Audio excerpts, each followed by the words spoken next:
there's a job that sends chills down most people's spines, except for those who do it, managing the morgue and taking care of the deceased every day. We visited a building tucked away at the far end of Gia Dinh People's Hospital in Ho Chi Minh City. Unlike the bustling areas of the hospital, where doctors and patients move about, the path leading to this building was eerily quiet and secluded. Greeting us at the large iron gate was a man in his 50s, with a calm and composed demeanor.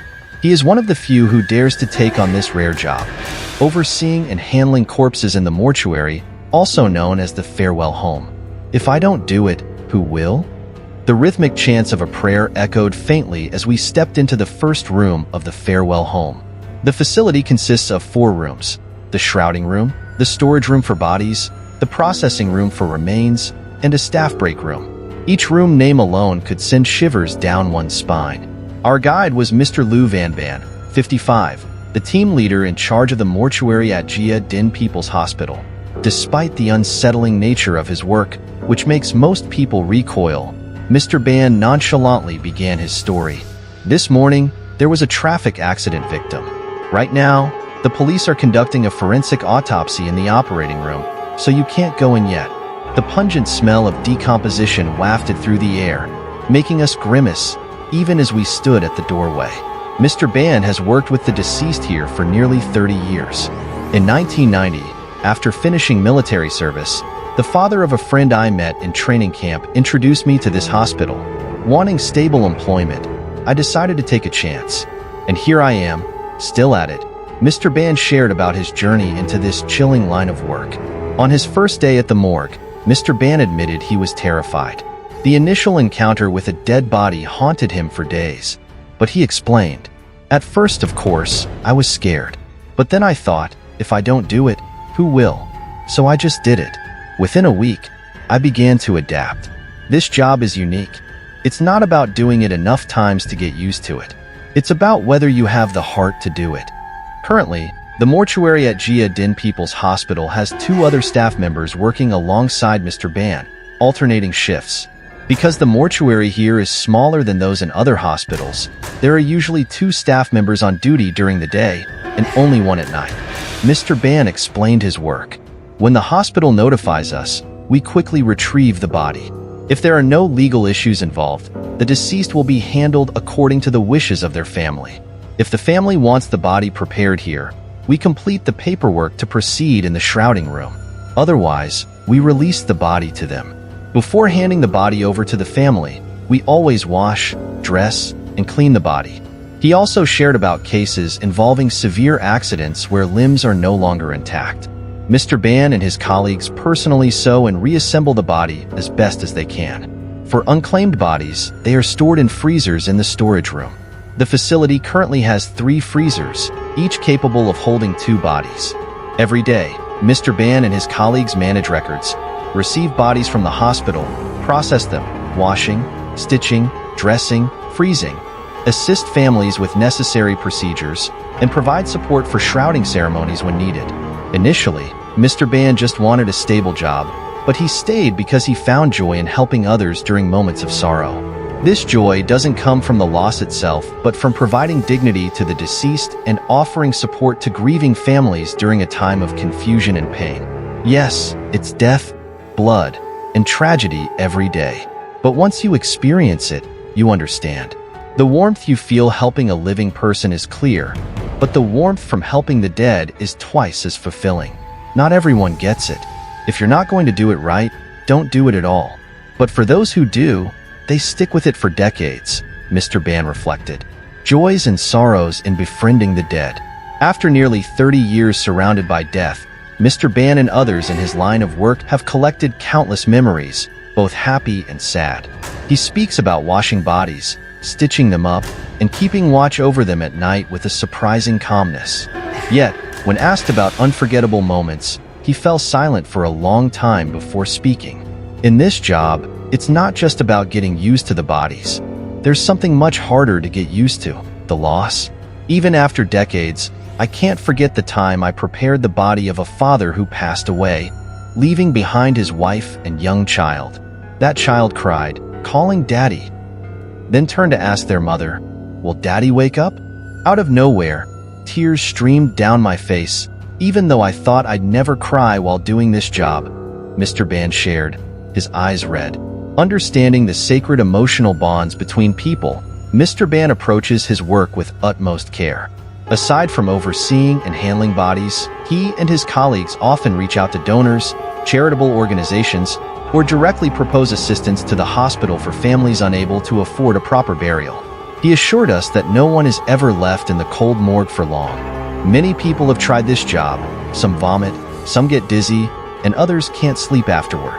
Most quit after just one shift. Out of 10 or 15 people, we're lucky if one stays. People often call us steel-hearted, but really, there's nothing extraordinary about it. Just don't dwell on dark thoughts or do bad things, and your conscience will be at peace, Mr. Ban said candidly. However, even Mr. Ban has had moments of sadness over the judgmental comments about his work. When people find out about my job, many shake their heads or avoid me altogether. I even worried my children might feel ashamed or upset about what I do when their friends found out. But thankfully, my parents, wife, and kids understand. In fact, my kids are proud of how brave their dad is. He also occasionally encounters grieving family members who lash out in anger. But, as he puts it, don't dwell on bad thoughts or do bad deeds, and your conscience will be at peace. Finding family at the morgue. Many unidentified bodies go unclaimed and are eventually cremated, with their ashes stored while waiting for relatives to come forward. Some victims, especially those who die in traffic accidents, arrive at hospitals without any identification. These individuals often end up in the cold morgue storage rooms while waiting to be claimed. If no family comes within 1 or 2 days, the hospital will issue a formal notice to the authorities in the area where the accident occurred to help locate relatives. During this search, the deceased are photographed, and their identifying features are documented and shared through various media channels. A warehouse of anonymous ashes. If no one claims the body within 30 days, the hospital covers the cost to transfer it to Ho Chi Minh City Urban Environment Company Limited for cremation. The anonymous ashes are then stored in a warehouse. Each bag of ashes is labeled with a slip indicating the date of receipt, gender, and cause of death. Visiting the storage facility for unclaimed ashes at Bin Hung Hoa Cemetery evokes a chilling and surprising realization. The ashes are stacked like inventory. 2 20-foot containers serve as storage spaces. One holds anonymous ashes from various sources, while the other contains ashes from disinterred graves within the cemetery that were cremated during relocations. The ashes are neatly arranged on shelves by quarter, making it easier to locate specific remains when families come to claim them. Relatives only need to provide the information on the label to complete the retrieval process. For the workers at Bin Hung Hoa Cemetery, living among the dead has become second nature. They've even set up a small device to play Buddhist chants daily in the ash storage containers, believing it helps the souls of the unclaimed rest easier. Mr. Vu Din Nam, 58, a worker at the site, shared, "The dead have souls too. Playing these chants gives them some comfort. It's heartbreaking to think they're alone here without any family. Unclaimed bodies every year." According to statistics from hospitals across Ho Chi Minh City, unidentified deaths occur every year. While hospitals have morgues, space is often insufficient, requiring unclaimed bodies to be transferred to Bin Hung Hoa for cremation. This cemetery has become the central hub for handling unclaimed remains from hospitals and investigative agencies. In 2013 alone, the facility received and processed 442 unclaimed bodies. As of early 2014, it had already handled over 176. The mortuary at Jia Din People's Hospital recorded 62 unidentified deaths in 2013, while the Farewell Home at Cho Ray Hospital reported 21 the same year and over 10 so far in 2014. Most of these remains were cremated, and the ashes stored at Bin Hung Hoa Cemetery. Mr. Tran Siu, the head of security and order at Cho Ray Hospital's Farewell Home, explained that the work requires patience, dedication, and a strong mindset. Fear or hesitation makes it impossible to perform effectively. Some days, there are no bodies. But when there's a major accident or incident, we may have multiple bodies at once, making it hard to keep up, he said.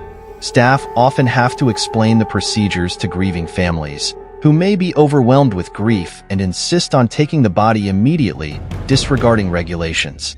Nearly every day, families visit hospital morgues to identify remains, pulling out cold storage drawers in hopes of finding their loved ones. Unfortunately, only a few succeed. Most of the time, these unclaimed bodies are cremated and stored as ashes, continuing to wait for someone to come for them. Here today, gone tomorrow. The saying couldn't be more true, as no one knows what might happen. Many unidentified bodies arrive at hospitals unexpectedly, sometimes late at night after a call about yet another death. Mr. Tran Van Tang, 40, who has worked at Cho Ray Hospital's farewell home for nearly 14 years, shared, "People often ask how we feel doing this job. Honestly, it's hard to describe. Maybe the happiest moments are when no bodies are brought in, and we can just sit around and talk about life. The saddest? That's obvious. When we receive a body, especially traffic accident victims, who die suddenly with no family by their side. It's painful to see. Caretakers of the departed. Beyond caring for and preserving corpses, the staff at the Anatomy Department of the University of Medicine and Pharmacy in Ho Chi Minh City also handle the reception of donated bodies for scientific research, a family tradition of caring for the deceased. In the department's team responsible for receiving and preserving cadavers for research and medical training, there are 8 members, most of whom are related by blood or marriage. Among them, Mr. Du Tan Nan stands out as a key figure, carrying on the family tradition. With 20 years of experience, he is part of the longest-running generation in the anatomy department. He began working in this field while assisting his father at Pham Ngoc Thach Hospital before transitioning to the University of Medicine and Pharmacy when the institution faced a staffing shortage. In the past, my uncle did this job, then my father, and now it's my turn. Currently, it's mostly family here. My siblings, in-laws, and even my child are involved. This job requires handling corpses, which scares many people away. Most quit within days, let alone sign a long-term contract, Mr. Nan explained. When asked if he's ever been afraid of his work, Mr. Nan smiled and said, "People often ask if I've seen ghosts. I tell them I've never seen anything. To me, it feels normal." Having been exposed to cadavers since a young age, Mr. Nan quickly became desensitized. The team's daily tasks include preserving cadavers by immersing them in chemicals, injecting embalming fluids, or storing them in cold chambers. When it's time for medical students to practice, the team retrieves the cadavers from storage, lets them defrost for about 3 hours, and then transfers them to practice rooms. Adjacent to the practice rooms are anatomical preparation rooms, housing dozens of cadavers in stainless steel tanks filled with chemicals. When needed, Mr. Nan carefully lifts the cadavers from the tanks using a crank. For skeletal remains, he meticulously scrapes away flesh and reassembles the bones for preservation.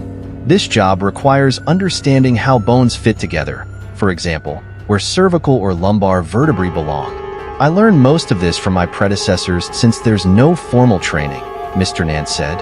Once a cadaver's research period is over, he takes on the task of cleaning the body, scraping off remaining flesh, and preserving the bones for future study. He also coordinates the cremation of these cadavers and returns the ashes to the donors' families. Midnight missions to retrieve bodies. Recalling memorable moments, Mr. Nan shared how his work sometimes requires him to retrieve cadavers during significant times, like New Year's Eve or the second day of Tet. On some days, he receives multiple bodies back-to-back. In earlier years, Mr. Nan would travel to remote areas like Sa Mau to retrieve donated bodies. He emphasized the importance of approaching these situations with a sincere heart. When receiving a donated body, it's crucial to respect the family. These are their loved ones, their parents. Gaining their trust and helping them understand the value of body donation requires a genuine and transparent approach. To Mr. Nan, the key to longevity in this field is treating each cadaver with the care and respect one would give a family member. His dedication is evident in the nearly 700 bodies he has processed over the years. A life dedicated to the dead. Mr. Nan's time at the university often outweighs his time at home.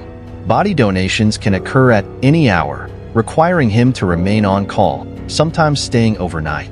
Comparing his role to working in a morgue, he said, "Working in a morgue is simpler. You receive the body, place it in cold storage, and hand it over when the family comes. My work involves more, preparing transportation, coffins, and traveling to the donor's home to retrieve the body. Then, we preserve it and eventually use it for student practice. Through all of this, Mr. Nan remains steadfast, finding meaning and purpose in his unique profession.